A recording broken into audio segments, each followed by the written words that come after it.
Hey there, welcome or welcome back to Oops, I Planted Again. My name is Courtney and today I'm going to be sharing with you my alocasia collection. A year ago I did this video as a beginner alocasia collector, and since that video I have collected a couple of different other alocasias. I don't think I have any, actually I only have one from that original video, like the exact same plant. All of the other ones died off, and some of them I bought them again, and now I've been successful with them, and I'll talk about how I care for them and how you can also likely be successful with alocasias, because they get a bad rap, but I actually love them and I just think they're absolutely gorgeous. The first plant I'm going to show you is my alocasia black velvet, because that was in this video last year, and unfortunately we only have 2 leaves. Now, in the video last year, I had just gotten that plant, and it was a rehab plant, and it became so successful rather quickly, and I grew it up to 7 leaves this summer, and then the leaves started dying off. And in my opinion, for how I'm caring for this plant, I don't think it has anything to do with dormancy.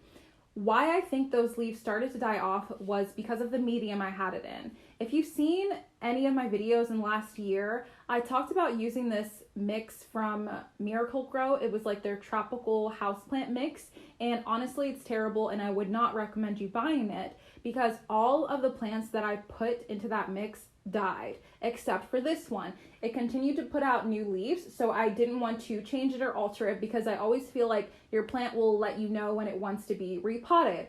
So this plant did let me know that I wanted to be repotted by leaves dying off, and I just didn't catch it quick enough as I would have liked to, but that's okay. And I ended up taking out of that mix because I actually really hated it, and I switched it to my Leca perlite moss combo. And this one isn't drainless, it's actually like this is the water reservoir, and then this is just an orchid pot. But as you can see, it's growing really successfully, and I think it's going to bounce back.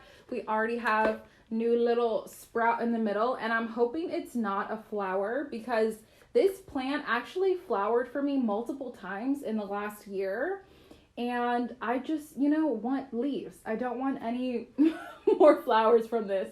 I don't know, we'll see. But this is still one of my favorites, and I am glad that I repotted it, because even though it's down to 2 leaves, I still think it's going to be rather successful. This is my alocasia frydek. So a year ago, I did feature an alocasia frydek. It was really small, one that I grew from a bulb.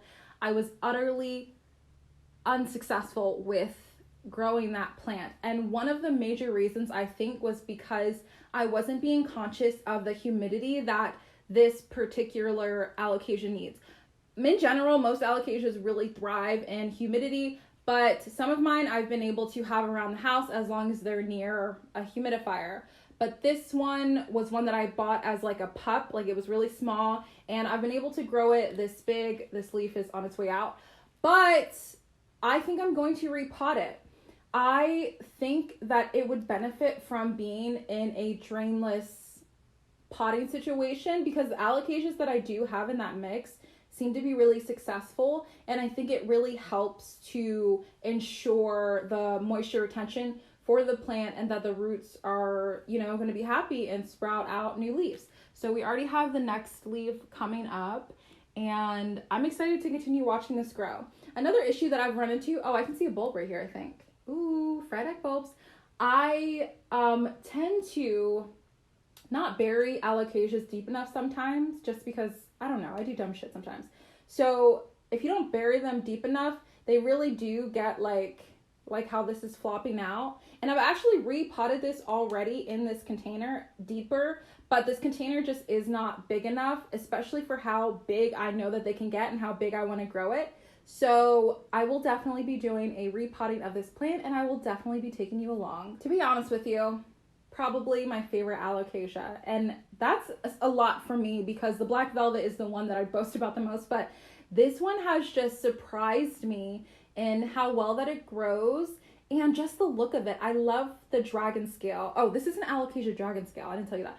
So just look at that. It just looks so cool, and I just love it. This was one that I got locally. This is one that I imported, and they're both doing beautifully. This one I just repotted in a video, and I'll link it above, into a drainless mix. Previously, it was just in leca, like this one, and it was growing really well, but I knew that I wanted to put it out around my house, so I wanted to put it in a cute pot and switch it to this drainless potting, which I really am in love with. I'm going to continue to do it, and I think you should try it. You know, and if you're scared to try it, that's okay. I did get a comment about that on my TikTok. If you're scared to try it, I would say try it with a plant that you're like not afraid to lose.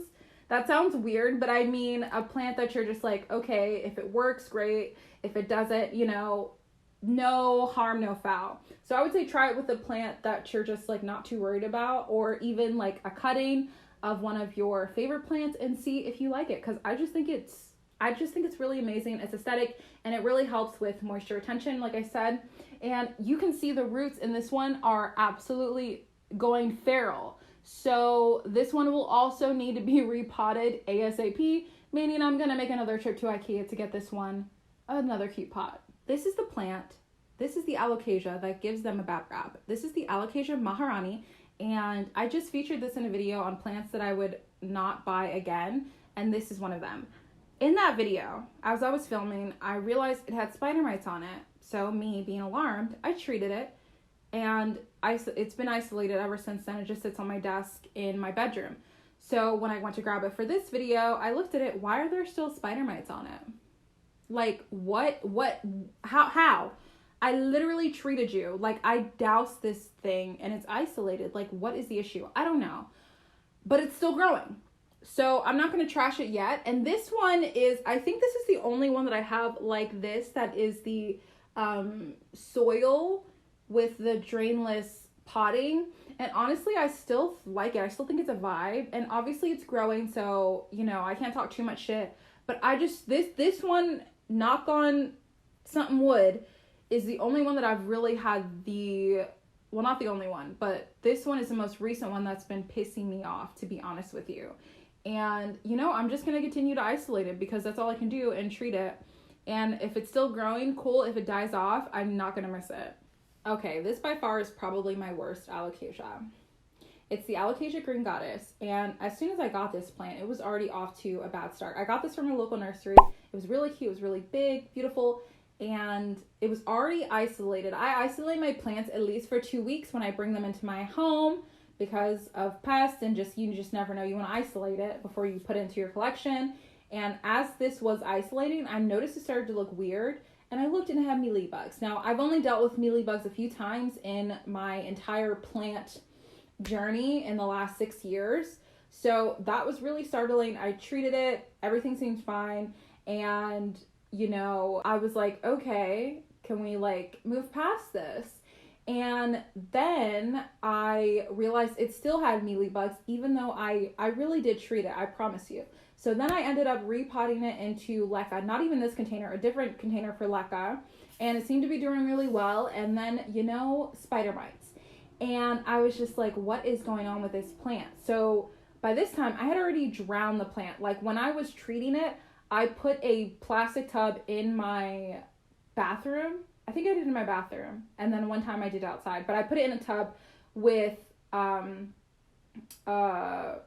treatment. And I was like dunking it, drenching this plant, spraying it off. And I was just like, okay, I'm done with it. And then it started growing back again.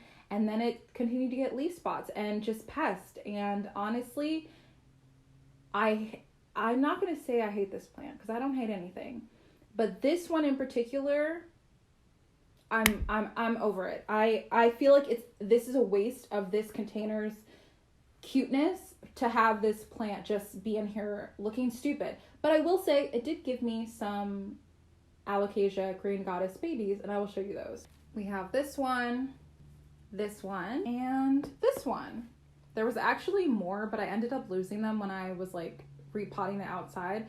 But it does have 3 babies. They're all really successful, super chill. I've had no trouble with them. So I really don't know what the mom's plant problem is. The mom plant's problem is. I don't know, but it did give me babies. So even if that plant dies off, like, it's whatever. And honestly, I really should just like chop that ugly leaf off and put it in like a small container like this. Well, not this small because the roots are really long, but just like kind of start over with that plant because it's growing really well in this method, and these are all in soil. And that's kind of how I like to grow them usually when I am taking the corms. I'll either throw it right in soil or I'll put it in like some type of moss mixture, which I did a video where I talked about making a prop box, and in that video it's all black velvet alocasia corms, and I'll link that one above. Here we have my alocasia pink dragon. This one I actually got for $15, and I don't know if you can tell in the camera, but this thing is literally massive. I have only had, I think, spider mites with this once. It's honestly a pretty chill plant, but it is in soil and it is kind of odd looking, like the way that it's like this pot isn't the right size. And honestly, if I do end up repotting it, which I feel like I want to, it's going to be in drainless potting, and I'm gonna need a big pot for this. What the fuck? Oh my god, I thought I saw something moving, but I'm just like moving it around. I was so scared. I was like, is something about to pop out? But it's loose in this soil. Like, it's not very stable at all. And this is the original container that it came in. So it's probably due for a repot, because I think I've had this since the end of last year, I think. I think I've had this since the end of last year. So it's definitely due for a repot, and you know I'm gonna go drainless because that's just how I like to do it. And this alocasia is, I think it's an alocasia like Wenti or something. I don't remember. When I first got it, it was labeled as a Regal Shield, and the leaves look completely different than they do now. And I had made a video about it on TikTok, and somebody's like, I think it's actually this other one. I was like, you know what, you might be right, because the leaves look completely different. So it's definitely not a Regal Shield, because I did end up getting a Regal Shield for my shop, and it's completely different. So yeah, I mean, this one just sits in a corner. It's pretty chill. Honestly, it could use a cute container, because I just stuck it in this nursery container, so it's really not giving anything, but it's alive. And honestly, being alive sometimes is all you can do. And last but not least is my mystery alocasia. This is one I actually got locally in Austin from somebody. She said it's been in her family for like 20 something years. Like her mom had this plant and they've always grown it outside, but she was selling it. I literally got this for $25 and it was huge. And I'll show you a picture of what it looked like before. It was insanely massive, and it died off.